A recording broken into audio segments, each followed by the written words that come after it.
things weren't able to be met during the month, it was a problem. Price of eggs, the price of gas, the price of housing, the price of a whole range of things. That's why I'm working so hard to make sure I deal with those problems. And we're going to make sure that we reduce the price of housing. We're going to make sure we build 2 million new units. We're going to make sure we cap rents so corporate greed can't take over. The combination, what I was left with in corporate greed, is the reason why we're in this problem right now. In addition to that, we're in a situation where if you take a look at all that was done in his administration, he didn't do much at all. By the time he left, things were in chaos, literally chaos. And so we put things back together. We created, I said, those jobs. We make sure we had a situation where we brought down the price of prescription drugs, which is a major issue for many people, to $15 for a insulin shot as opposed to $400. No senior has to pay more than $200 for any drug, all the drugs they can include beginning next year. And the situation is and we're going to make that available to everybody, to all Americans. So we're working to bring down the price around the kitchen table, and that's what we're going to get done. Thank you. President Trump? We have the greatest economy in the history of our country. We have never done so well. Everybody was amazed by it. Other countries were copying us. We got hit with COVID, and when we did, we spent the money necessary so we wouldn't end up in a Great Depression, the likes of which we had in 1929. By the time we finished, so we did a great job. We got a lot of credit for the economy, a lot of credit for the military, and no wars, and so many other things. Everything was rocking good. But the thing we never got the credit for, and we should have, is getting us out of that COVID mess. He created mandates that was a disaster for our country. But other than that, we had given them back a country where the stock market actually was higher than pre-COVID, and nobody thought that was even possible. The only jobs he created are for illegal immigrants and bounce-back jobs, a bounce back from the COVID. He has not done a good job. He's done a poor job, and inflation's killing our country. It is absolutely killing us. Thank you. President Biden? Well, look, the greatest economy in the world, he's the only one who thinks that, I think. I don't know anybody else who thinks he had the greatest economy in the world. And, the fact of the matter is that we found ourselves in a situation where his economy, he rewarded the wealthy. He had the largest tax cut in American history, $2 trillion. He raised a deficit larger than any president has in any one term. He's the only president other than Herbert Hoover who's lost more jobs than he had when he began, since Herbert Hoover. The idea that he did something that was significant. And the military, when he was president, they were still killing people in Afghanistan. He didn't do anything about that. When he was president, we were still finding ourselves in a position where you had a notion that we were this safe country. The truth is, I'm the only president this century that doesn't have this decade, that doesn't have any troops dying anywhere in the world like he did. President Trump, I want to follow up if I can. Am I allowed to respond to him? Well, I'm going to ask you a follow-up. You can do whatever you want with the minute that we give you. I want to follow up. You want to impose a 10% tariff on all goods coming into the U.S. How will you ensure that that doesn't drive prices even higher? It's not going to drive them higher. It's just going to cost countries that have been ripping us off for years, like China and many others, in all fairness to China. It's going to just force them to pay us a lot of money, reduce our deficit tremendously, and give us a lot of power for other things. But he made a statement. The only thing he was right about is I gave you the largest tax cut in history. I also gave you the largest regulation cut in history. That's why we had all the jobs. And the jobs went down, and then they bounced back, and he's taking credit for bounce-back jobs. You can't do that. He also said he inherited 9% inflation. No, he inherited almost no inflation, and it stayed that way for 14 months. And then it blew up under his leadership because they spent money like a bunch of people that didn't know what they were doing, and they don't know what they were doing. It was probably the worst administration in history. There's never been. And as far as Afghanistan is concerned, I was getting out of Afghanistan, but we were getting out with dignity, with strength, with power. He got out. It was the most embarrassing day in the history of our country's life. President Trump, over the last 8 years, under both of your administrations, the national debt soared to record highs. And according to a new nonpartisan analysis, President Trump, your administration approved $8.4 trillion in new debt, while so far, President Biden, you've approved $4.3 trillion in new debt. So, former President Trump, many of the tax cuts that you signed into law are set to expire next year. You want to extend them and go even further, you say. With the U.S. facing trillion-dollar deficits and record debt, Why should top earners and corporations pay even less in taxes than they do now? Because the tax cut spurred the greatest economy that we've ever seen just prior to COVID. And even after COVID, it was so strong that we were able to get through COVID much better than just about any other country. But we spurred, that tax spurred. Now, when we cut the taxes, as an example, the corporate tax was cut down to 21% from 39%, plus beyond that. We took in more revenue with much less tax, and companies were bringing back trillions of dollars back into our country. The country was going like never before, and we were ready to start paying down debt. We were ready to start using the liquid gold right under our feet, the oil and gas right under our feet. We were going to have something that nobody else has had. We got hit with COVID. We did a lot to fix it. I gave him an unbelievable situation with all of the therapeutics and all of the things that we came up with. We gave him something great. Remember, more people died under his administration, even though we had largely fixed it. More people died under his administration than our administration, and we were right in the middle of it, something which a lot of people don't like to talk about. But he had far more people dying in his administration. He did the mandate, which is a disaster, mandating it. The vaccine went out. He did a mandate on the vaccine, which is the thing that people most objected to about the vaccine. And he did a very poor job, just a very poor job. And I will tell you, not only poor there, but throughout the entire world, we're no longer respected as a country. They don't respect our leadership. They don't respect the United States anymore. We're like a third world nation between weaponization of his election, trying to go after his political opponent, all of the things he's done. We've become like a third world nation, and it's a shame. The damage he's done to our country. And I'd love to ask him, and will, why he allowed millions of people to come in here from prisons, jails, and mental institutions to come into our country and destroy our country. President Trump, we will get to immigration later in this block. President Biden, I want to give you an opportunity to respond to this question about the national debt. He had the largest national debt of any president in a four-year period, number one. Number two, that $2 trillion tax cut benefited the very wealthy. What I'm going to do is fix the tax system. For example, we have 1,000 trillionaires in America. Billionaires in America. And what's happening? They're in a situation where they, in fact, pay 8.2% in taxes. If they just paid 24%, 25%, either one of those numbers, they'd raise $500 million, billion dollars, I should say, in a 10-year period.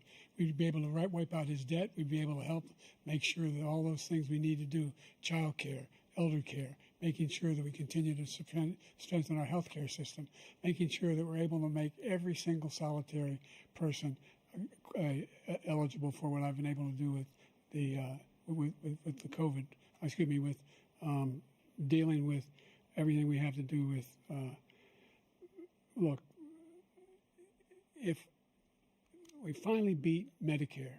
Thank you, President Biden. President Trump? Well, he's right. He did beat Medicare. He beat it to death, and he's destroying Medicare because all of these people are coming in. They're putting them on Medicare. They're putting them on Social Security. They're going to destroy Social Security. This man is going to single-handedly destroy Social Security. These millions and millions of people coming in, they're trying to put them on Social Security. He will wipe out Social Security. He will wipe out Medicare. So he was right in the way he finished that sentence, and it's a shame. What's happened to our country in the last 4 years is not to be believed. Foreign countries, I'm friends with a lot of people, they cannot believe what happened to the United States of America. We're no longer respected. They don't like us. We give them everything they want, and they think we're stupid. They think we're very stupid people. What we're doing for other countries, and they do nothing for us. What this man has done is absolutely criminal. Thank you, President Trump. Dana? This is the first presidential election since the Supreme Court overturned Roe v. Wade. This morning, the court ruled on yet another abortion case, temporarily allowing emergency abortions to continue in Idaho, despite that state's restrictive ban. Former President Trump, you take credit for the decision to overturn Roe v. Wade, which returned the issue of abortion to the states. Correct. However, the federal government still plays a role in whether or not women have access to abortion pills. They're used in about 2/3 of all abortions. As president, would you block abortion medication? First of all, the Supreme Court just approved the abortion pill, and I agree with their decision to have done that. and I will not block it. And if you look at this whole question that you're asking, complex but not really complex. 51 years ago, you had Roe v. Wade, and everybody wanted to get it back to the states. Everybody, without exception. Democrats, Republicans, liberals, conservatives. Everybody wanted it back. Religious leaders. And what I did is I put 3 great Supreme Court justices on the court, and they happened to vote in favor of killing Roe v. Wade and moving it back to the states. This is something that everybody wanted. Now, 10 years ago or so, they started talking about how many weeks and how many this, getting into other things. But every legal scholar throughout the world, the most respected, wanted it brought back to the states. I did that. Now the states are working it out. If you look at Ohio, it was a decision that was an end result that was a little bit more liberal than you would have thought. Kansas, I would say the same thing. Texas is different. Florida is different. But they're all making their own decisions right now. And right now, the states control it. That's the vote of the people. Like Ronald Reagan, I believe in the exceptions. I am a person that believes. And frankly, I think it's important to believe in the exceptions. Some people, you have to follow your heart. Some people don't believe in that. But I believe in the exceptions for rape, incest, and the life of the mother. I think it's very important. Some people don't. Follow your heart. But you have to get elected also. And because that has to do with other things. You got to get elected. The problem they have is they're radical because they will take the life of a child in the 8th month, the 9th month, and even after birth. After birth, if you look at the former governor of Virginia, he was willing to do this. He said, we'll put the baby aside and we'll determine what we do with the baby, meaning we'll kill the baby. What happened is we brought it back to the states, and the country is now coming together on this issue. It's been a great thing. Thank you. President Biden? It's been a terrible thing, what you've done. The fact is that the vast majority of constitutional scholars supported Roe when it was decided, supported Roe. And that's this idea that they were all against it is just ridiculous. And this is the guy who says the state should be able to have it. We're in a state where in 6 weeks, you don't even know whether you're pregnant or not, but you cannot see a doctor and have him decide on what your circumstances are, whether you need help. The idea that states are able to do this is a little like saying we're going to turn civil rights back to the states. Let each state have a different rule. Look, there's so many young women who have been, including a young woman who just was murdered, and he went to the funeral. The idea that she was murdered by an immigrant coming in, they talk about that. But here's the deal: there's a lot of young women who are being raped by their in-laws, by their spouses, brothers and sisters, it's just ridiculous, and they can do nothing about it. And they try to arrest them when they cross state lines. Thank you. There have been many young women murdered by the same people he allows to come across our border. We have a border that's the most dangerous place anywhere in the world, considered the most dangerous place anywhere in the world. And he opened it up, and these killers are coming into our country, and they are raping and killing women. And it's a terrible thing. As far as the abortion is concerned, it is now back with the states. The states are voting. In many cases, it's frankly a very liberal decision. In many cases, it's the opposite. But they're voting, and it's bringing it back to the vote of the people, which is what everybody wanted, including the founders, if they knew about this issue, which, frankly, they didn't. But they would have. Everybody wanted brought back. Ronald Reagan wanted it brought back. He wasn't able to get it. Everybody wanted it brought back, and many presidents had tried to get it back. I was the one to do it. And again, this gives it the vote of the people, and that's where they wanted it. Every legal scholar wanted it that way. Staying on the topic of abortion, President Biden, 7 states, I'll let you do that. This is the same topic. 7 states have no legal restrictions on how far into a pregnancy a woman can obtain an abortion. Do you support any legal limits on how late a woman should be able to terminate a pregnancy? I supported Roe v. Wade, which had 3 trimesters. The first time is between the woman and the doctor. Second time is between the doctor and an extreme situation. The third time is between the doctor, between the woman and the state. The idea that the politicians, that the founders wanted the politicians to be the ones making decisions about women's health is ridiculous. That's the last. No politician should be making that decision. A doctor should be making those decisions. That's how it should be run. That's what you're going to do. And if I'm elected, I'm going to restore Roe v. Wade. So that means he can take the life of the baby in the 9th month and even after birth, because some states, Democrat run, take it after birth. Again, the former governor of Virginia, put the baby down, then we decide what to do with it. So he's willing to, as we say, rip the baby out of the womb in the 9th month and kill the baby. Nobody wants that to happen, Democrat or Republican. Nobody wants it to happen. That is simply not true. The Roe v. Wade does not provide for that. That's not the circumstance. Only if a woman's life is in danger, she's going to die. That's the only circumstance in which that can happen. But we are not for late-term abortion, period. Period, period. Under Roe v. Wade, you have late-term abortion. You can do whatever you want, depending on the state. You can do whatever you want. We don't think that's a good thing. We think it's a radical thing. We think the Democrats are the radicals, not the Republicans. For 51 years, that was the law. 51 years, constitutional scholarship said it was the right way to go. 51 years, and it was taken away because this guy put very conservative members on the Supreme Court. He takes credit for taking it away. What's he going to do? What's he going to do, in fact, if the MAGA Republicans, he gets elected, and the MAGA Republicans control the Congress, and they pass a universal ban on abortion, period, across the board at 6 weeks or 7 or 8 or 10 weeks, something very, very conservative. Is he going to sign that bill? I'll veto it. He'll sign it. Thank you. Let's turn now to the issue of immigration and border security. President Biden, a record number of migrants have illegally crossed the southern border on your watch. Overwhelming border states and overburdening cities such as New York and Chicago, and in some cases causing real safety and security concerns. Given that, why should voters trust you to solve this crisis? Because we worked very hard to get a bipartisan agreement that not only changed all of that, it made sure that we are in a situation where you had no circumstance where they could come across the border with the number of border police there are now. We significantly increased the number of asylum officers. By the way, the Border Patrol endorsed my position. In addition to that, we found ourselves in a situation where when he was president, he was separating babies from their mothers, putting them in cages, making sure the families were separated. That's not the right way to go. What I've done since I've changed the law, what's happened?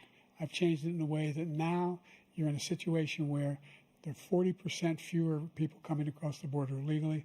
That's better than when he left office. And I'm going to continue to move until we get the total ban on the total initiative relative to what we're going to do with more Border Patrol and more asylum officers. President Trump? I really don't know what he said at the end of that sentence. I don't think he knows what he said either. Look, we had the safest border in the history of our country. The border, all he had to do was leave it. All he had to do was leave it.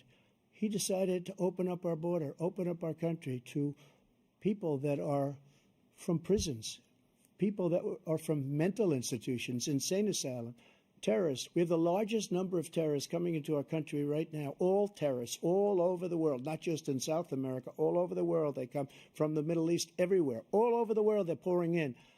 And this guy just left it open. And he didn't need legislation because I didn't have legislation. I said, close the border. We had the safest border in history. In that final couple of months of my presidency, we had, according to Border Patrol, who is great, and by the way, who endorsed me for president, but I won't say that, but they endorsed me for president. Brandon, just speak to him. But look, we had the safest border in history. Now we have the worst border in history. There's never been anything like it. And people are dying all over the place, including the people that are coming up in caravans. Thank you, President Trump. President Biden? The only terrorist who's done anything crossing the border is one who came along and killed three, and his administration, killed an al-Qaeda person come in his administration, killed 3 American soldiers, That's the only terrorist that's there. I'm not saying that no terrorist ever got through, but the idea they're emptying their prisons, we're welcoming these people, that's simply not true. There's no data to support what he said. Once again, he's exaggerating, he's lying. President Trump, staying on the topic of immigration, you've said that you're going to carry out, quote, the largest domestic deportation operation in American history, unquote. Does that mean that you will deport every undocumented immigrant in America, including those who have jobs, including those whose spouses are citizens, and including those who have lived here for decades? And if so, how will you do it? Just 1 second. He said we killed 3 people. The people we killed are al-Baghdadi and Soleimani, the 2 greatest terrorists, biggest terrorists anywhere in the world, and it had a huge impact on everything, not just border, on everything. He's the one that killed people with the bad water, including hundreds of thousands of people dying and also killing our citizens when they come in. We are living right now in a rat's nest. They're killing our people in New York, in California, in every state in the union, because we don't have borders anymore. Every state is now a border. And because of his ridiculous, insane, and very stupid policies, people are coming in and they're killing our citizens at a level that we've never seen. We call it migrant crime.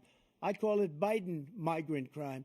They're killing our citizens at a level that we've never seen before. And you're reading it like these three incredible young girls over the last few days. One of them, I just spoke to the mother, and they just had the funeral for this girl, 12 years old.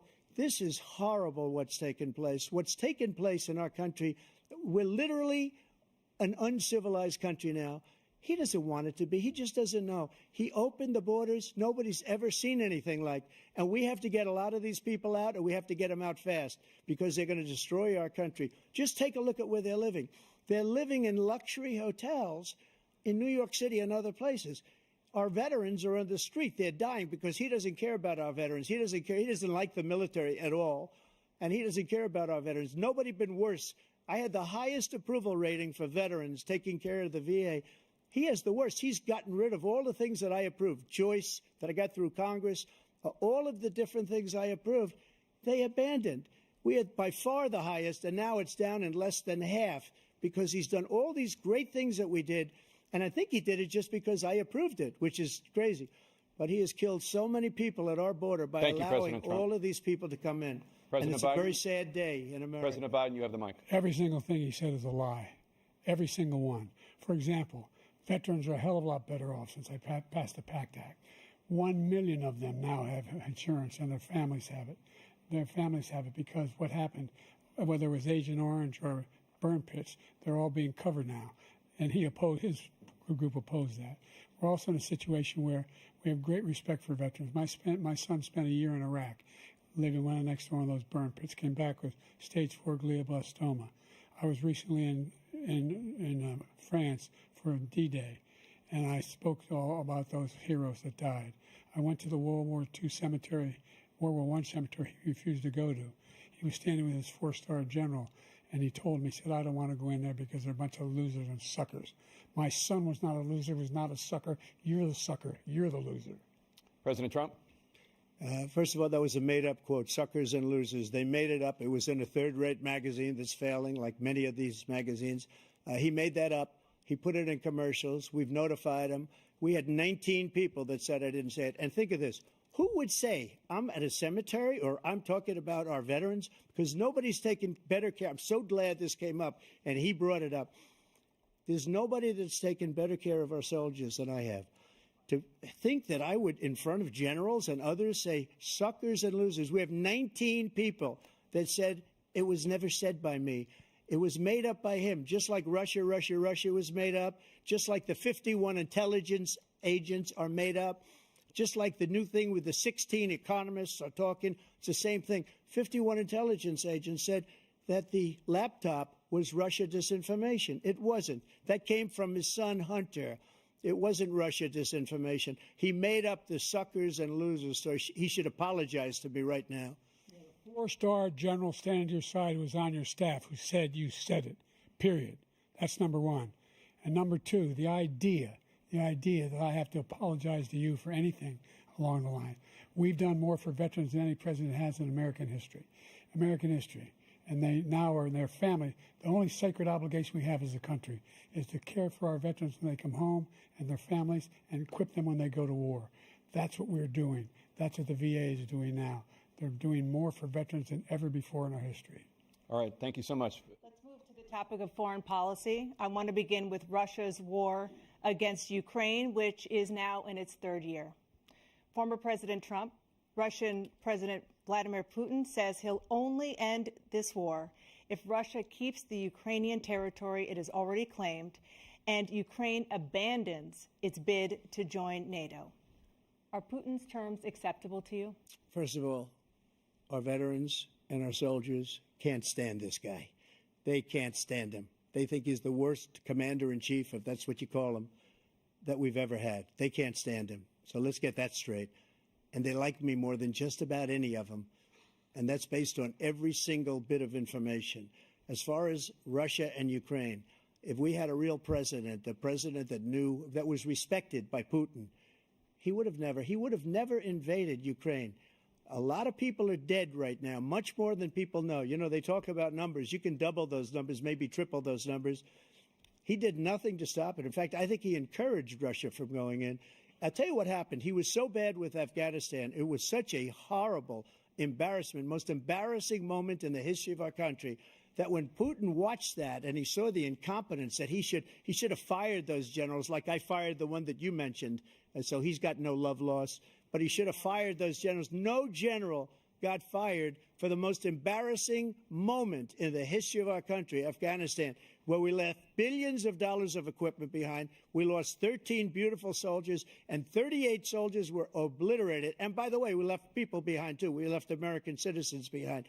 When Putin saw that, he said, you know what? I think we're going to go in and maybe take this was his dream. I talked to him about it, his dream. The difference is he never would have invaded Ukraine, never. Just like Israel would have never been invaded in a million years by Hamas. You know why? Because Iran was broke with me. I wouldn't let anybody do business with them. They ran out of money. They were broke. They had no money for Hamas. They had no money for anything, no money for terror. That's why you had no terror at all during my administration. This place, the whole world is blowing up under him. President Biden? I've never heard so much malarkey in my whole life. Look, the fact of the matter is that we're in a situation where, let's take the last point first. Iran attacked American troops, caused brain damage for a number of these troops, and he did nothing about it. Recently, not when he was president. They attacked. He said they're just having headaches. That's all it is. He didn't do a thing when the attack took place, number one. Number two, we got over 100,000 Americans and others out of Afghanistan during that airlift. Number three, we found ourselves in a situation where, if you take a look at what Trump did in Ukraine, this guy told Trump, do whatever you want, and do whatever you want. And that's exactly what Trump did to Putin, encourage him, do whatever you want. And he went in. And listen to what he said when he went in. He was going to take Kyiv in 5 days, remember? Because it's part of the old Soviet Union. That's what he wanted to reestablish, Kyiv. And he, in fact, didn't do it at all. He wasn't able to get it done. And they've lost thousands and thousands of troops, 500,000 troops.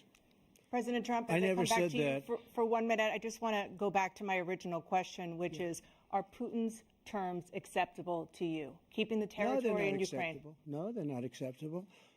But look, this is a war that never should have started. If we had a leader in this war, he led everybody along.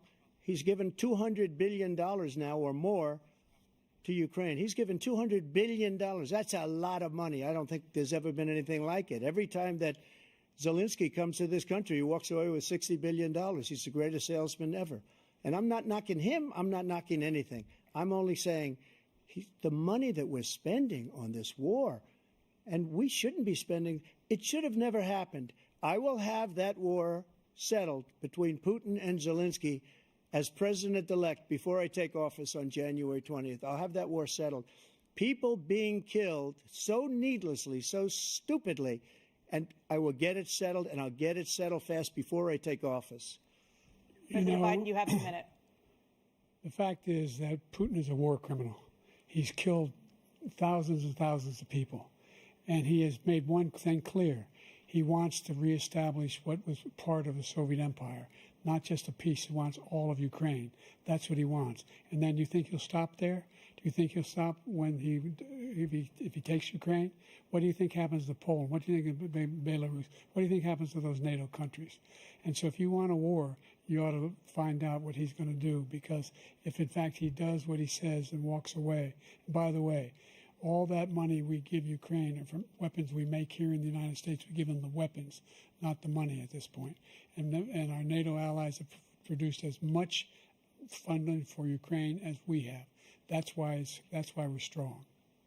Thank you. Moving on to the Middle East. In October, Hamas attacked Israel, killing more than 1,000 people and taking hundreds of hostages. Among those held and thought to still be alive are 5 Americans. Israel's response has killed thousands of Palestinians and created a humanitarian crisis in Gaza.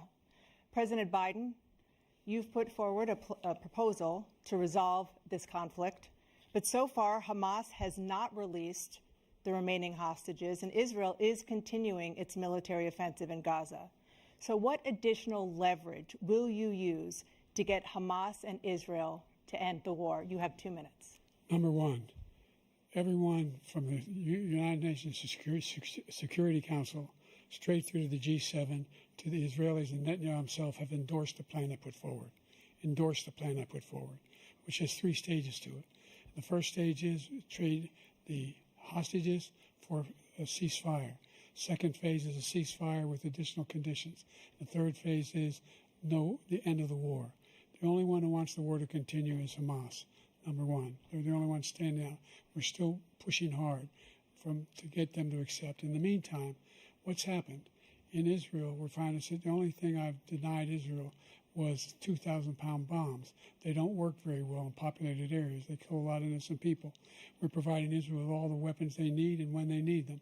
And by the way, I'm the guy that organized the world against Iran when they had a full-blown intercontinental ballistic missile attack on Israel.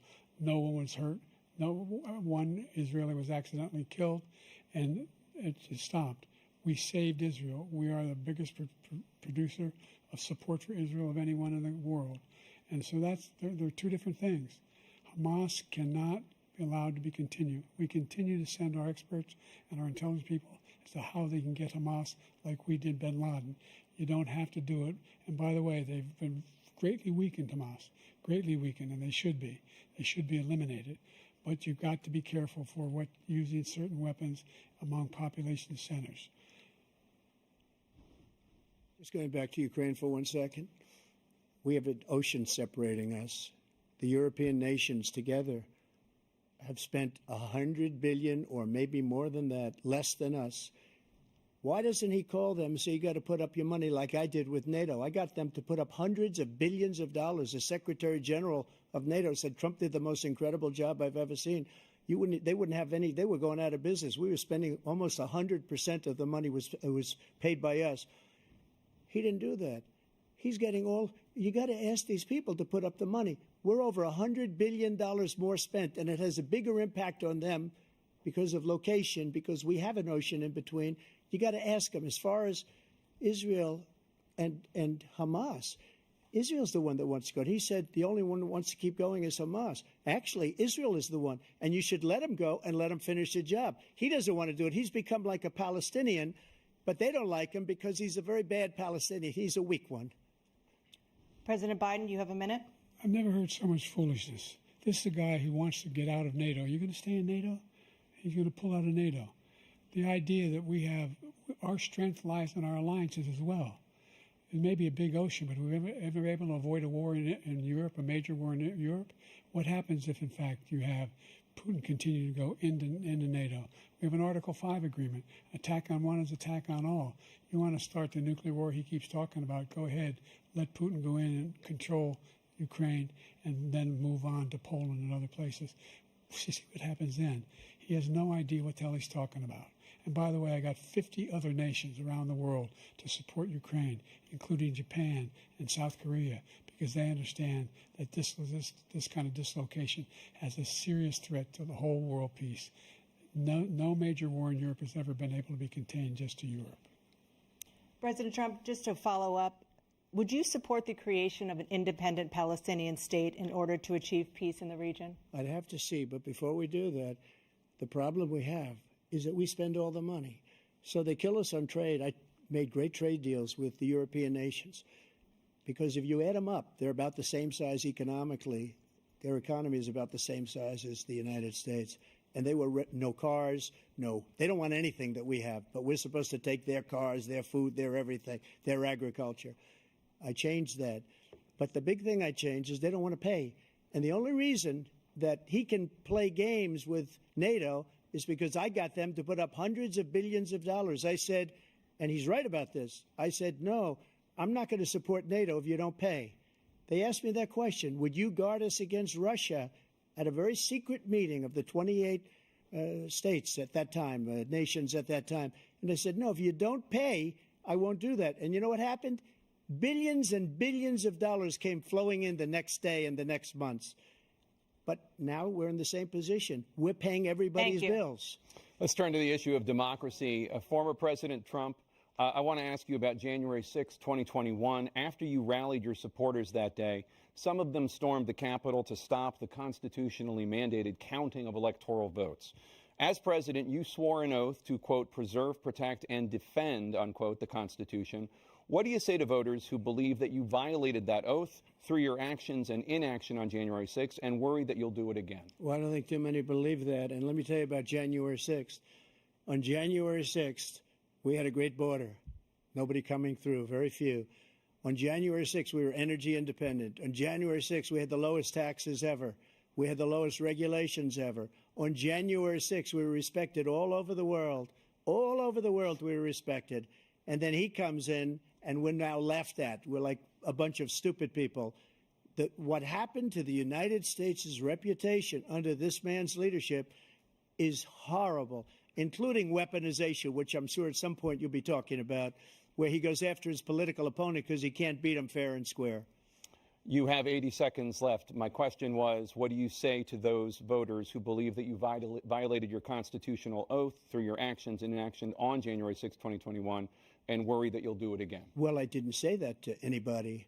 I said peacefully and patriotically. And Nancy Pelosi, if you just watched the news from 2 days ago, on tape to her daughter, who's a documentary filmmaker, they say, but she's saying, oh, no, it's my responsibility. I was responsible for this. Because I offered her 10,000 soldiers or National Guard, and she turned them down. And the mayor in writing, by the way, the mayor, in writing, turned it down, the mayor of D.C. They turned it down. I offered 10,000 because I could see, I had virtually nothing to do. They asked me to go make a speech. I could see what was happening. Everybody was saying they're going to be there on January 6th. They're going to be there. And I said, you know what? There's a lot of people coming. You could feel it. You could feel it, too, and you could feel it. And I said, they ought to have some National Guard or whatever. And I offered it to her. And she now admits that she turned it down. And it was the same day she was, I don't know, she can't be very happy with her daughter because it made her into a liar. She said, I take full responsibility for January 6th. President Biden? Look, he encouraged those folks to go up on Capitol Hill, number one. I sat in the dining room off the Oval Office. He sat there for 3 hours watching, begging, being begged by his vice president and a number of his colleagues on the Republican side as well to do something, to call for a stop, to end it. Instead, they talked about these people being patriots and great patrons of America. In fact, he says he'll now forgive them for what they've done. They've been convicted. He says he wants to commute their sentences and say that no. But he went to every single court in the nation. I don't know how many cases, scores of cases, including the Supreme Court. And they said, no, this guy is responsible for doing what was done. He did do a damn thing. And these people should be in jail. And they should be the ones who are being held accountable. And he wants to let them all out. And now he says if he loses again, such a whiner that he is, that it could be a bloodbath. Thank you, President Biden. President Trump? What they've done to some people that are so innocent, you ought to be ashamed of yourself. What you have done, how you've destroyed the lives of so many people. When they ripped down Portland, when they ripped down many other cities, you go to Minnesota, Minneapolis, what they've done there, with the fires all over the city. If I didn't bring in the National Guard, that city would have been destroyed. When you look at all of they took over big chunks of Seattle. I was all set to bring in the National Guard. They heard that. They saw them coming, and they left immediately. What he said about this whole subject is so off. Peacefully patriotic. One other thing. The Unselect Committee, which is basically two horrible Republicans that are all gone now out of office, and Democrats, all Democrats, they destroyed and deleted all of the information they found because they found out we were right. We were right. And they deleted and destroyed all of the information. They should go to jail for that. If a Republican did that, they'd go to jail. Thank you, President Trump. President Biden, I want to give you a minute. The only person on this stage is a convicted felon is the man I'm looking at right now. And the fact of the matter is, what he's telling you is simply not true. The fact is that there was no effort on his part to stop what was going on up in Capitol Hill. And all those people, every one of those who were convicted, deserves to be convicted. The idea that they didn't kill somebody, just went in and broke down doors, broke the windows, occupied offices, turned over desks, turned them over statues. The idea that those people are patriots? Come on. When I asked him the first two debates we had, first time around, I said, will you denounce the Proud Boys? He said, no, I'll tell them to stand by. The idea he's refusing, will you denounce these guys? Will you denounce the people we're talking about now? Will you denounce the people who attacked that Capitol? What are you going to do? I'm going to give you a minute, President Trump, for a follow-up question I have.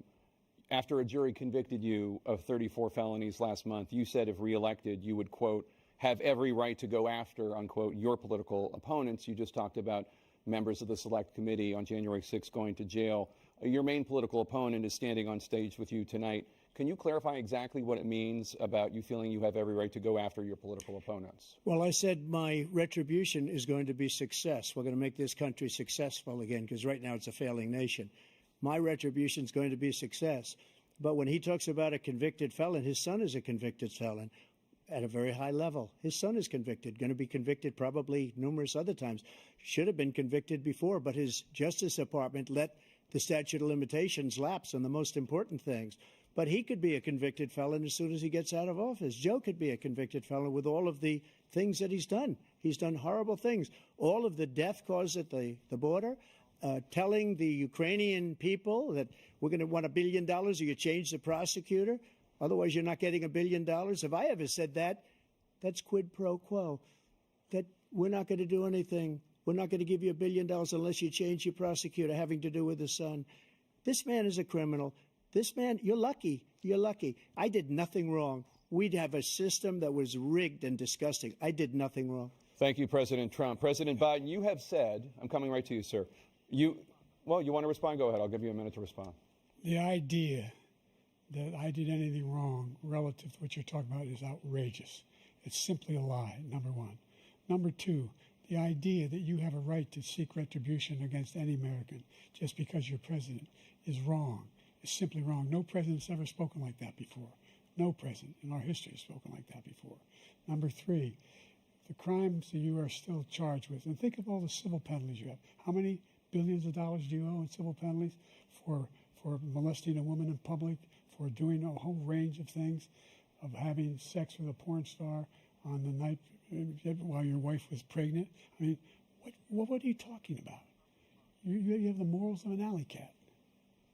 Give you a minute, sir. I didn't have sex with a porn star, number one. Number two, that was a case that was started and moved. They moved a high-ranking official, a DOJ, into the Manhattan DA's office to start that case. That case is going to be appealed and won. We had a very terrible judge, a horrible judge, Democrat. The prosecutor were all high-ranking Democrats, appointed people, and both the civil and the criminal. He basically went after his political opponent because he thought it was going to damage me. But when the public found out about these cases, because they understand it better than he does, he has no idea what these cases are. But when they found out about these cases, you know what they did? My poll numbers went up, way up. You know that because you're reporting it. And we took in more money in the last 2 weeks than we've ever taken in the history of any campaign. I don't think any campaign has ever taken. Hundreds of millions of dollars came pouring in because the public knows it's a scam, and it's a guy that's after his political opponent because he can't win fair and square. Thank you, President Trump. President Biden, you have said, quote, Donald Trump and his MAGA Republicans are determined to destroy American democracy. Do you believe that the tens of millions of Americans who are likely to vote for President Trump will be voting against American democracy? The more they know about what he's done, yes.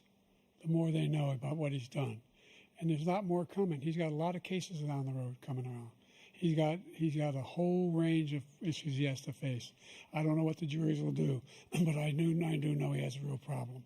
And so the fact that, could you ever think you heard any president say that I'm going to seek retribution? You ever hear any presidents say that I thought Hitler had some good ideas? What got me involved to run in the first place after my son had died, I decided in Iraq, because of Iraq, I said I wasn't going to run again until I saw what happened in Charlottesville, Virginia. People coming out of the woods carrying swastikas on torches, and singing the same anti-Semitic bile they sang when back in Germany. And the young woman got killed. They spoke to the mother, and they asked him. They said, "What do you think of those people? The people the ones who got killed, the one who tried to stop it, and the ones," he said, "I think they're fine people on both sides." What American president would ever say Nazis coming out of fields carrying torches, singing the same anti-Semitic bile, carrying swastikas were fine people? And this is a guy who says Hitler's done some good things. I'd like to know what they are. The good things Hitler's done, that's what he said. This guy has no sense of American democracy. President Trump. Jake, both of you know that story has been totally wiped out, because when you see the sentence, it said 100% exoneration on that. So he just keeps it going. He says he ran because of Charlottesville. He didn't run because of Charlottesville. He ran because it was his last chance. He's not equipped to be president. You know it, and I know it. It's ridiculous. We have a debate. We're trying to justify his presidency. His presidency is, without question, the worst president, the worst presidency in the history of our country. We shouldn't be having a debate about it. There's nothing to debate. He made up the Charlottesville story, and you'll see it's debunked all over the place. Every reasonable anchor has debunked it. And just the other day it came out where it was fully debunked. It's a nonsense story. He knows that, and he didn't run because of Charlottesville. He used that as an excuse to run. President Biden. And debunked. It happened. All you have to do is listen to what was said at the time. And the idea that somehow that's the only reason I ran because I was worried a guy like this guy could get elected. If he thought they were good people coming out of that forest, carrying those woods, carrying those torches, then he didn't deserve to be president. Didn't deserve to be president at all. And the idea that he's talking about all this being fabricated, we saw with our own eyes. We saw what happened on January 6th. We saw the people breaking through the windows. We saw people occupying his own vice president. Look, there's a reason why 40 of his 44 top cabinet officers refused to endorse him this time. His vice president hasn't endorsed him this time. So why? Why? They know him well. They serve with him. Why are they not endorsing him? Thank you, President Biden. We're going to be right back with more from the CNN presidential debate.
Welcome back to the CNN presidential debate live from Georgia. Let's talk about persistent challenges you both faced in your first terms and you'd certainly face again in a second term. President Biden, while black unemployment dropped to a record low under your presidency, black families still earn far less than white families. Black mothers are still 3 times more likely to die from pregnancy-related causes, and black Americans are imprisoned at 5 times the rate of white Americans. What do you say to black voters who are disappointed that you haven't made more progress? They acknowledge they made a lot of progress, number one. The fact of the matter is there's more small black businesses that have been started than any time in history. Number two, the wages of black unemployment is the lowest level it's been in a long, long time. Number three, we're providing housing for black Americans and dealing with the segregation that exists among these corporations that collude to keep people out of their houses. And in addition to that, we find that the impact on the choice that black families have to make relative to child care is incredibly difficult.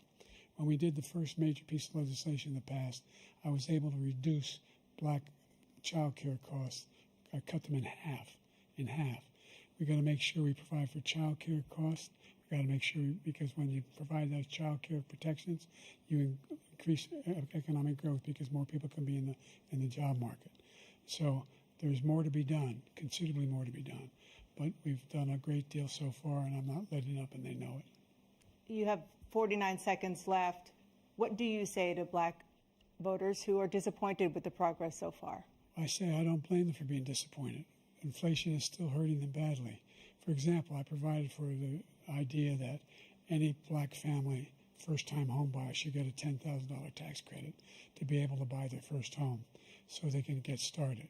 I made sure that we're in a situation where all those black families and those black individuals who had to take out student loans that were ballooning, that if they were engaged in nursing, anything having to do with volunteerism, if they paid their bills for 10 years on their student debt, all the rest is forgiven after 10 years. Millions have benefited from that. And we're going to do a whole lot more for black families. Thank you, President Trump. And he caused the inflation. He's blaming inflation, and he's right, it's been very bad.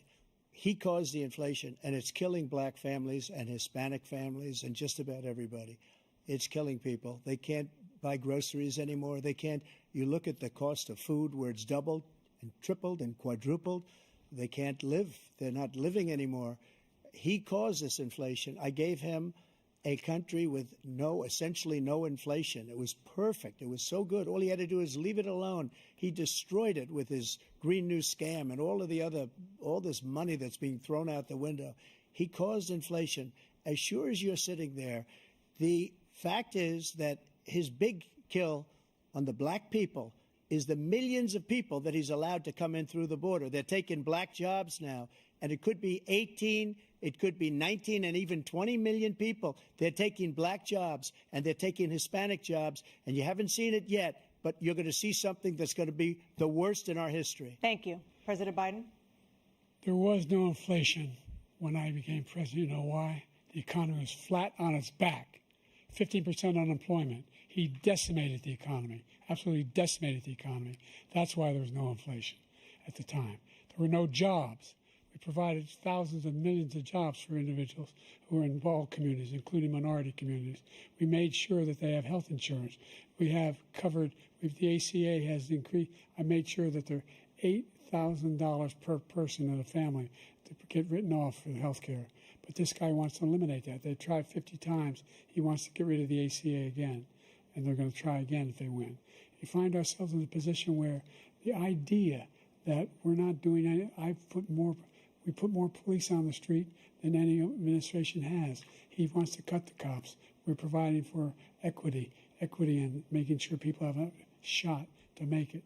There's a lot going on, but in inflation, he caused it by his tremendous malfeasance in the way he handled the pandemic. Thank you. Another persistent challenge is the climate crisis. 2023 was the hottest year in recorded history, and communities across the country are confronting the devastating effects of extreme heat, intensifying wildfires, stronger hurricanes, and rising sea levels. Former President Trump, you've vowed to end your opponent's climate initiatives, but will you take any action as president to slow the climate crisis? Well, let me just go back to what he said about the police, how close the police are to him. Almost every police group in the nation from every state is supporting Donald J. Trump. Almost every police group. And what he's done to the black population is horrible, including the fact that for 10 years he called them super predators. We can't, in the 1990s, we can't forget that. Super predators was his name, and he called it to them for 10, and they've taken great offense at it, and now they see it happening. But when they see what I did for criminal justice reform and for the historically black colleges and universities, where I funded them and got them all funded, and the opportunity zones with Tim, as you know, Tim Scott was incredible. He did a great job, great senator from South Carolina. He came to me with the idea, and it was a great idea. It's one of the most successful economic development acts ever in the country, opportunity zones. And the biggest beneficiary are blacks. And that's why we have the best numbers with them in maybe ever. They're saying ever. I read this morning where ever, the best numbers. He's lost much of the black population because he's done a horrible job for black people. He's also done a horrible job for Hispanics. But wait till you see these millions of people pouring into our country, and they're going to take the jobs. And it's already started, and you haven't seen anything yet. It's a disaster. You've 38 seconds left. President Trump, will you take any action as president to slow the climate crisis? So I want absolutely immaculate clean water, and I want absolutely clean air, and we had it. We had H2O. We had the best numbers ever, and we were using all forms of energy, all forms, everything. And yet, during my 4 years, I had the best environmental numbers ever. And my top environmental people gave me that statistic just before I walked on the stage, actually. I don't know where the hell he's been. The idea that anything he said is true. I've passed the most extensive climate change legislation in history. We find ourselves, and by the way, black colleges, I came up with $15 billion for HBCUs, historic black universities and colleges, because they don't have the kind of contributors that they have to build these laboratories and the like. Any black student is capable in college of doing any white student can do. They just don't have the money, but now they'll be able to get those jobs in high tech. We're in a situation where the idea that he is claiming to have done something that had the cleanest water, he hadn't done a damn thing for the environment. He pulled out of the Paris Peace Accord, Climate Accord. I immediately joined it because if we reach 1.5 degrees Celsius at any one point, there's no way back. The only existential threat to humanity is climate change, and he didn't do a damn thing about it. He wants to undo all that I've done. The Paris Accord was going to cost us $1 trillion, and China nothing, and Russia nothing, and India nothing. It was a ripoff of the United States. And I ended it because I didn't want to waste that money because they treat us horribly. We were the only ones. It was costing us money. Nobody else was paying into it. And it was a disaster. But everything that he said just now, I'll give you an example. I heard him say before insulin. I'm the one that got the insulin down for the seniors. I took care of the seniors. What he's doing is destroying all of our medical programs because the migrants coming in, they want everybody. And look, I have the biggest heart on the stage. I guarantee you that. And I want to take care of people. But we're destroying our country. They're taking over our schools, our hospitals, and they're going to be taking over Social Security. He is destroying Social Security, Medicare, and Medicaid. The idea is that we, in fact, we were the only ones of consequence who were not members of the Paris Accord. How can we do anything if we're not able to, the United States can't get its pollution under control? One of the largest polluters in the world, number one. We're making significant progress. By 2035, we will have cut pollution in half. We have made significant progress, and we're continuing to make progress. We set up a climate corps for thousands of young people who learn how to deal with climate, just like the Peace Corps. And we're moving in directions that are going to significantly change the elements of cause of pollution. But the idea that he claims that He has the biggest heart up here, and he's really concerned about pollution and about climate.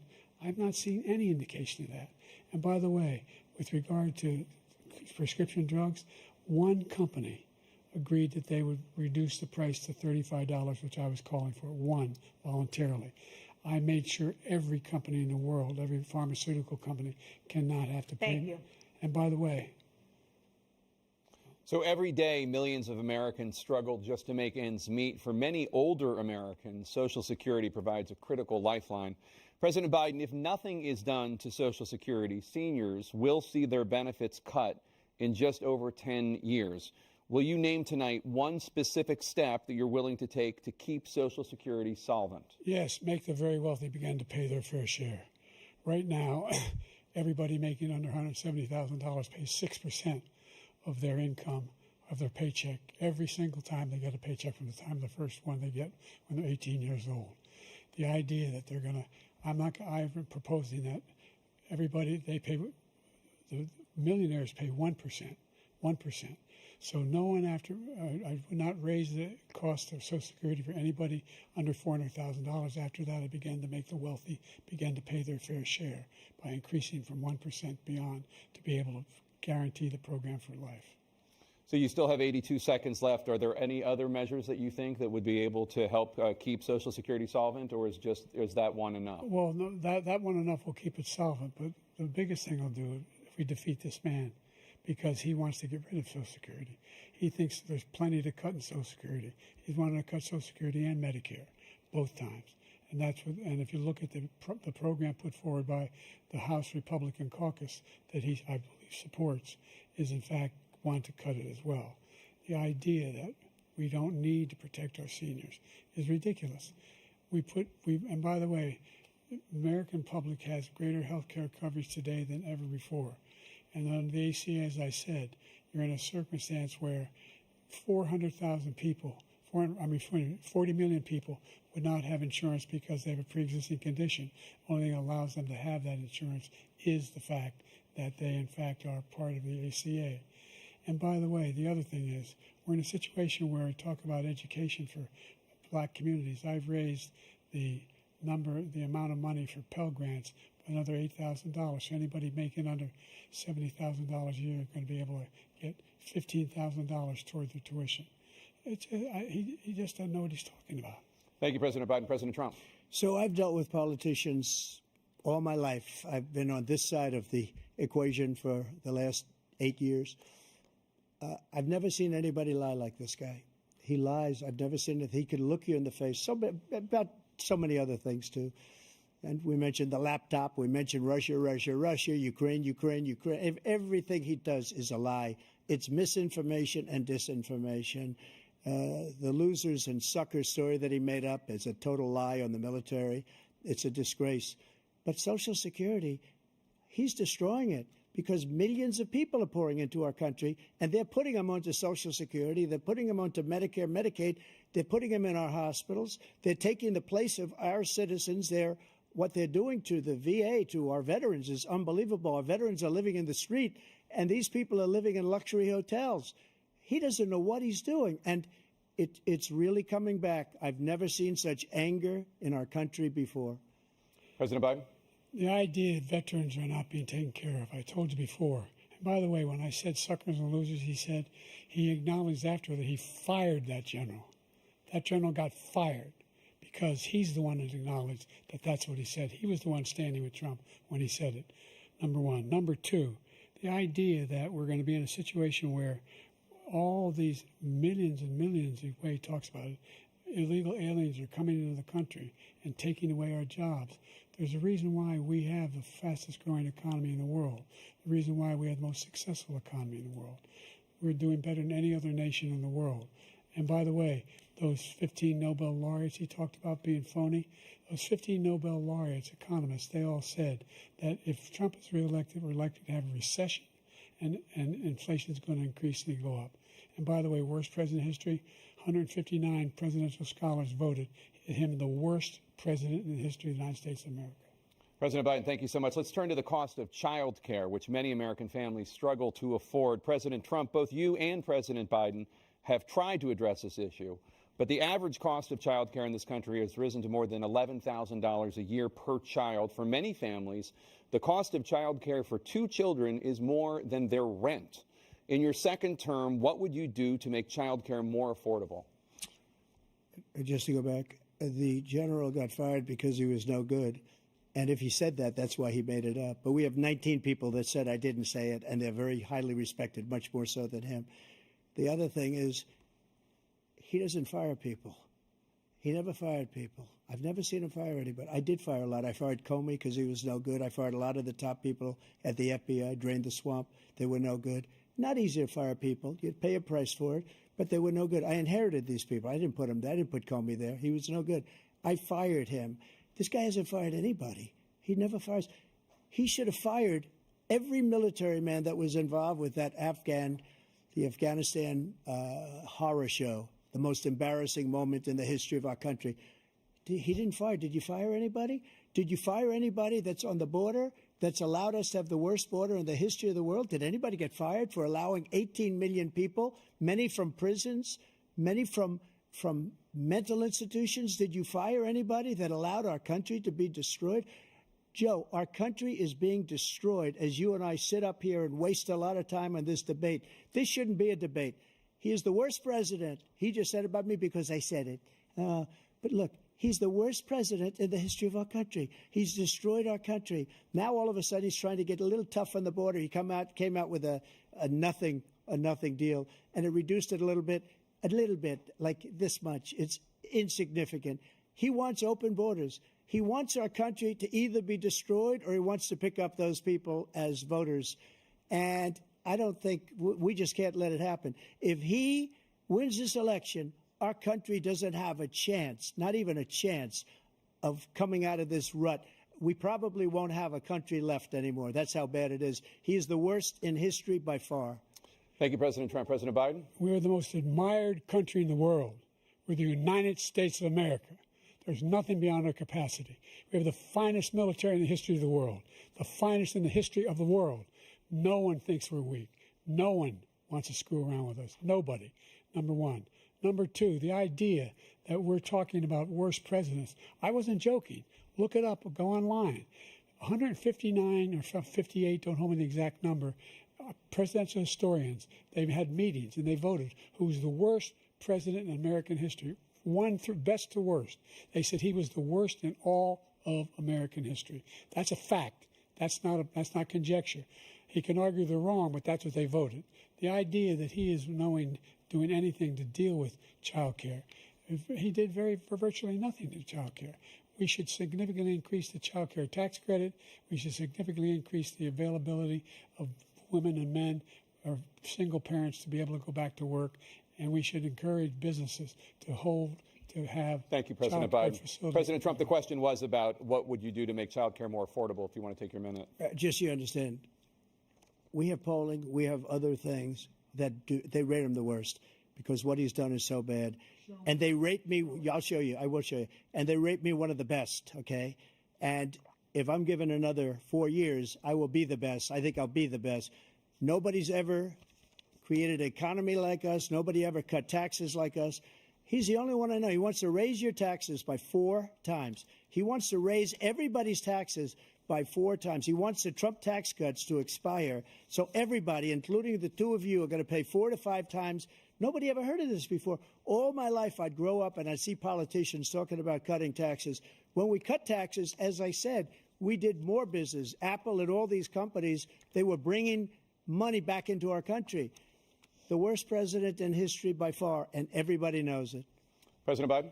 Look, the fact of the matter is that he's dead wrong about, he's increased the tariff, he will increase the taxes on middle-class people. I said I'd never raise the tax on anybody making less than $400,000. I didn't.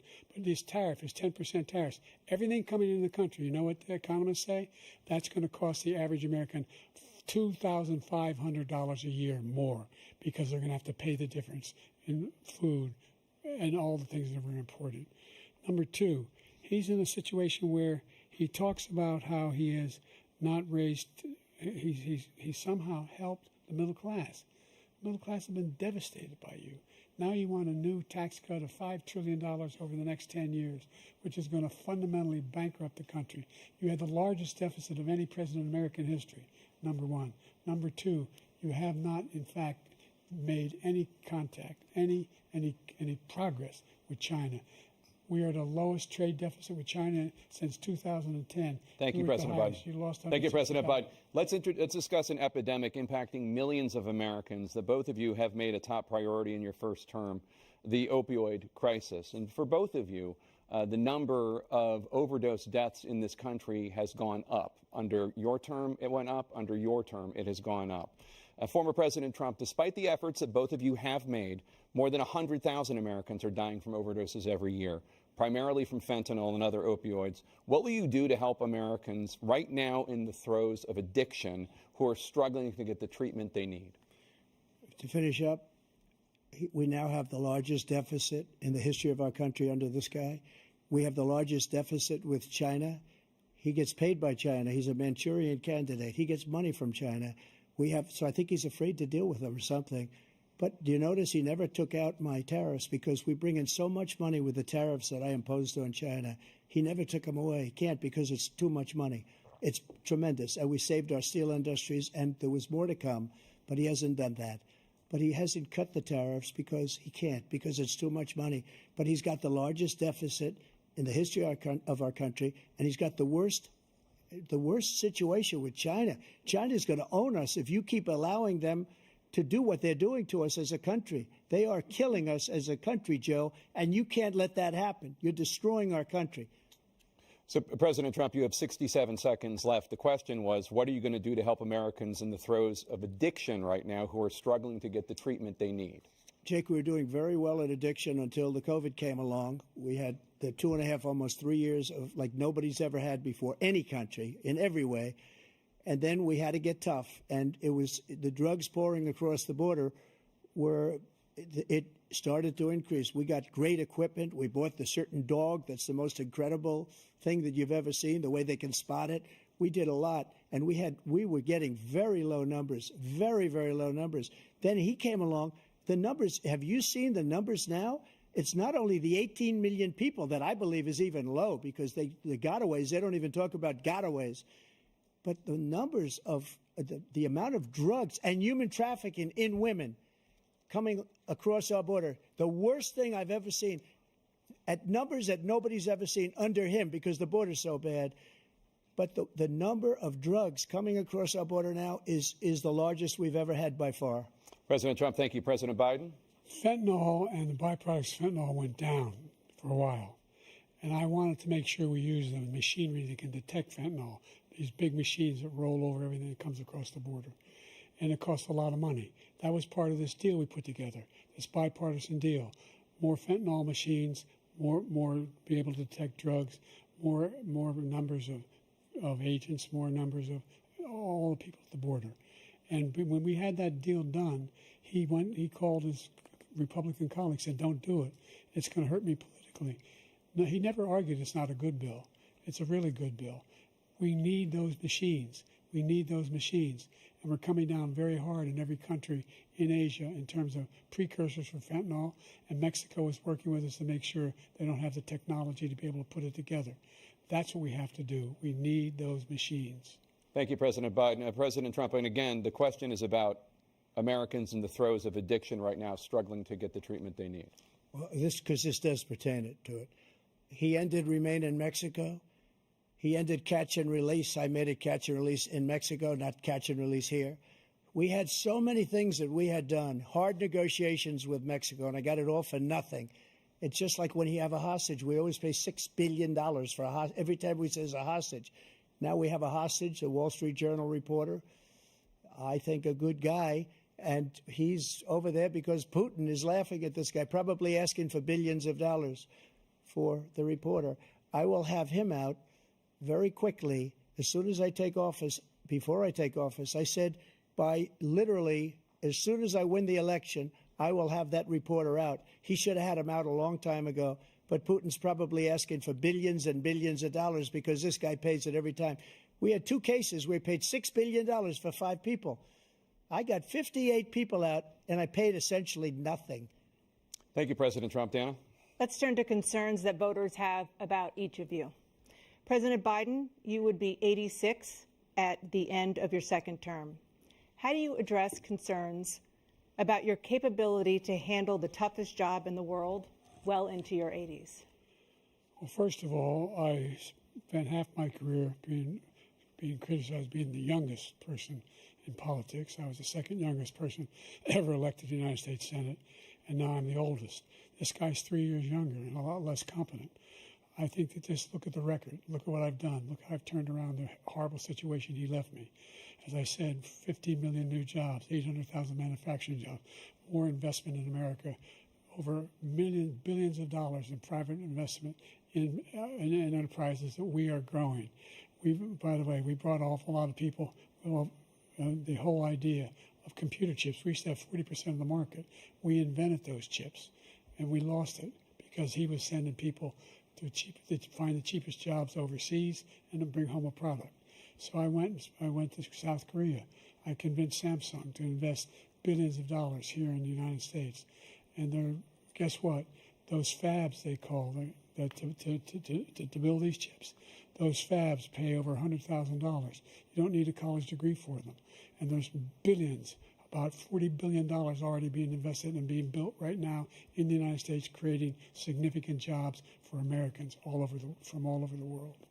President Biden, you have 40 seconds left. Would you like to add anything? Yeah, I would. The idea that somehow we are this failing country.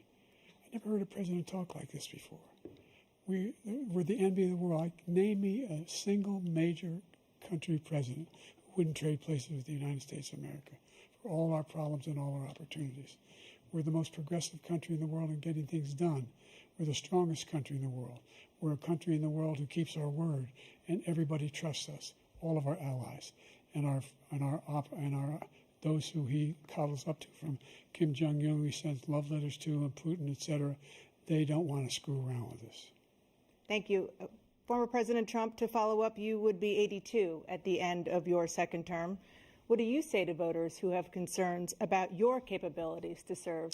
Well, I took 2 tests, cognitive tests. I aced them, both of them, as you know. We made it public. He took none. I'd like to see him take one, just one, a real easy one. Like go through the first 5 questions. He couldn't do it. But I took 2 cognitive tests. I took physical exams every year. And, you know, we knock on wood wherever we may have wood, that I'm in very good health. I just won 2 club championships, not even senior, 2 regular club championships. To do that, you have to be quite smart, and you have to be able to hit the ball a long way. And I do it. He doesn't do it. He can't hit a ball 50 yards. He challenged me to a golf match. He can't hit a ball 50 yards. I think I'm in very good shape. I feel that I'm as in good a shape as I was 25, 30 years ago. Actually, I'm probably a little bit lighter, but I'm in as good a shape as I was years ago. I feel very good. I feel the same. But I was willing to take a cognitive test. And you know what? If I didn't do well, I aced him. Dr. Ronnie Jackson, who's a great guy when he was White House doctor. And then I took another one, a similar one. And one of them said they've never seen anybody ace him. Thank you. President Biden? You can see he is 6'5" and only 223 pounds, or 235 pounds. Well, you said 6'4", 200.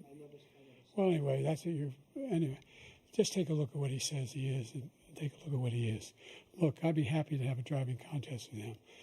I got my handicap, which when I was vice president, down to a 6.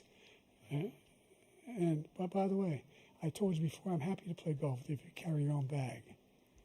Think you can do it? That's the biggest lie. He's a 6 handicap of all. I was an 8 handicap. Yeah. 8. Never. But I have, you know how many? I've seen you swing. I know you swing. Okay, let's not act like children. President Trump, we're going to 21 turn Let's not act like children.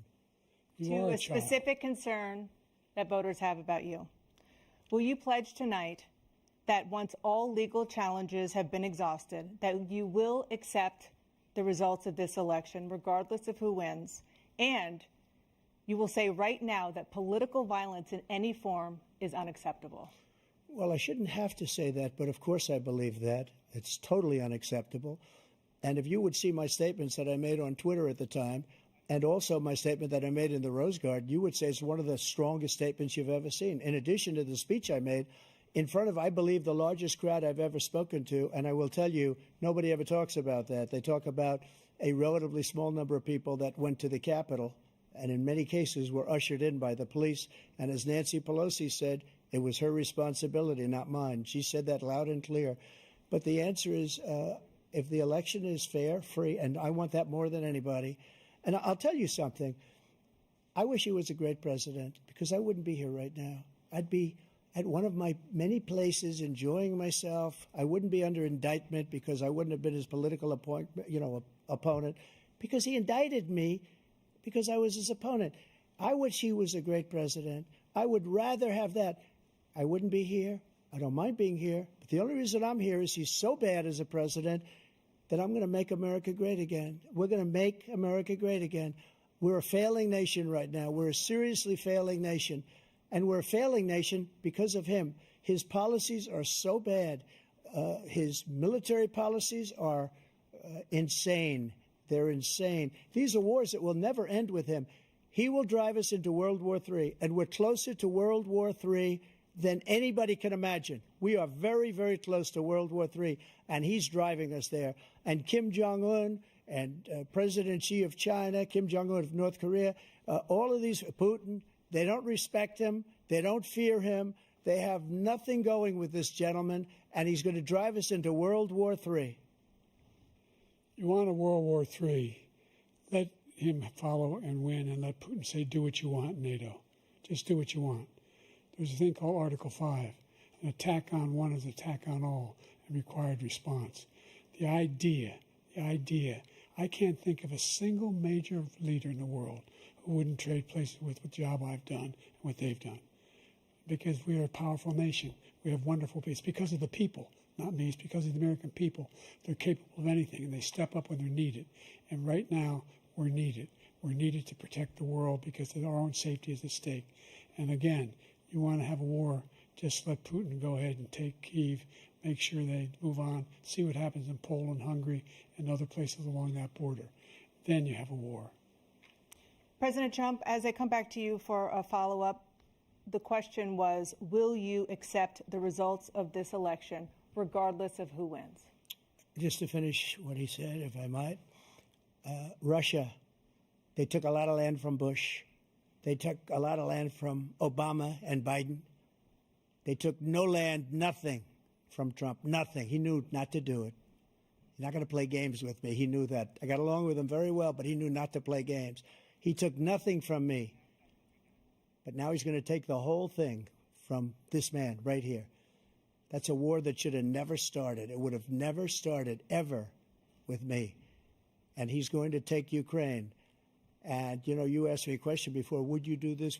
He's got us in such a bad position right now with Ukraine and Russia, because Ukraine's not winning that war. He said, I will never settle until such time. They're running out of people. They're running out of soldiers. They've lost so many people. It's so sad. They've lost so many people, and they've lost those gorgeous cities with the golden domes that are 1,000 years old, all because of him and stupid decisions. Russia would have never attacked if I were President president. Trump, the question was, will you accept the results of the election, regardless of who wins? Yes or no, please. If it's a fair and legal and good election, absolutely. I would have much rather accepted these, but the fraud and everything else was ridiculous. And if you want, we'll have a news conference on it in a week, or we'll have another one of these in a week. But I will absolutely, there's nothing I'd rather do. It would be much easier for me to do that than I'm running again. I wasn't really going to run until I saw the horrible job he did. He's destroying our country. I would be very happy to be someplace else, in a nice location someplace. And again, no indictments, no political opponent stuff, because it's the only way he thinks he can win. But unfortunately, it's driven up my numbers and driven them up to a very high level because the people understand it. Well, let's see what your numbers are when this election is over. Let's see. You're a whiner. When you lost the first time, you continued, you appealed and appealed to courts all across the country. Not one single court in America said any of your claims had any merit, state or local, none. But you continue to provoke this lie about somehow there was all this representation, all this stealing. There is no evidence of that at all. And I tell you what, I doubt whether you'll accept it because you're such a whiner. The idea, if you lose again, you accepting anything, you can't stand the loss. Something snapped in you when you lost the last time. We'll be right back with more from the CNN presidential debate, live from Georgia.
It is now time for the candidates to deliver their closing statements as predetermined by a coin toss. We're going to begin with you, President Biden. You have 2 minutes. We've made significant progress from the debacle that was left by President Trump in his last term. We find ourselves in a situation where, number one, we have to make sure that we have a fair tax system. I ask anyone out there in the audience or anyone out watching this debate, do you think the tax system is fair? The fact is that I said nobody even making under $400,000 had a single penny increase in their taxes and will not. And if I'm reelected, that'll be the case again. But this guy has increased your taxes because of the deficit, number one. He's increased inflation because of the debacle he left after the way he handled the pandemic. And he finds himself in a position where he now wants to tax you more by putting a 10% tariff on everything that comes into the United States of America. What I did, when, for example, he wants to get rid of the ability of Medicare for us to be able to negotiate drug prices with the big pharma companies. Well, guess what? We got it down to $35 for insulin instead of $400. No more than $2,000 for every senior, no matter how much prescription they need. You know what that did? That reduced the federal debt by $160 billion over 10 years because the government doesn't have to pay these exorbitant prices. I'm going to make that available to every senior all along, it's happening now, and everybody in America. He wants to get rid of that. I'm going to make sure that we have child care. We're going to significantly increase the credits people have for child care. I'm going to make sure we do something about what we're doing on lead pipes and all the things that are causing health problems for people across the country. We're going to continue to fight to bring down inflation and give people a break. Thank you, President Biden. President Trump, you now have 2 minutes for your closing statement. Like so many politicians, this man is just a complainer. He said, we want to do this, we want to do that, we want to get rid of this tax, that tax. But he doesn't do anything. All he does is make our country unsafe by allowing millions and millions of people to pour in. Our military doesn't respect him. We look like fools in Afghanistan. We didn't stop Israel. It was such a horrible thing that would have never happened. It should have never happened. Iran was broke. Anybody that did business with Iran, including China, they couldn't do business with the United States. They all passed. Iran was broke. They had no money for Hamas or Hezbollah, for terror, no money whatsoever. Again, Ukraine should have never happened. He talks about all this stuff, but he didn't do it. For 3.5 years, we're living in hell. We have the Palestinians and we have everybody else rioting all over the place. You talk about Charlottesville. This is 100 times Charlottesville, 1,000 times. The whole country is exploding because of you, because they don't respect you, and they have to respect their president, and they don't respect you throughout the world. What we did was incredible. We rebuilt the military. We got the largest tax cut in history, the largest regulation cut in history. The reason he's got jobs is because I cut the regulations that gave jobs, but he's putting a lot of those regulations back on. All of the things that we've done, nobody's never seen anything like. Even from a medical standpoint, right to try, where we can try space-age materials instead of going to Asia or going to Europe and trying to get when you're terminally ill. Now you can go and you can get something. You sign a document. They've been trying to get it for 42 years. But you know what we did for the military was incredible. Choice for our soldiers, where our soldiers, instead of waiting for 3 months to see a doctor, can go out and get themselves fixed up and readied up and take care of themselves, and they're living. And that's why I had the highest approval rating in the history of the VA. So all of these things, we're in a failing nation, but it's not going to be failing anymore. We're going to make it great again. Thank you, former President Trump, President Biden. Stay with us because we have full analysis of this debate. Anderson Cooper and Aaron Burnett starts now on CNN.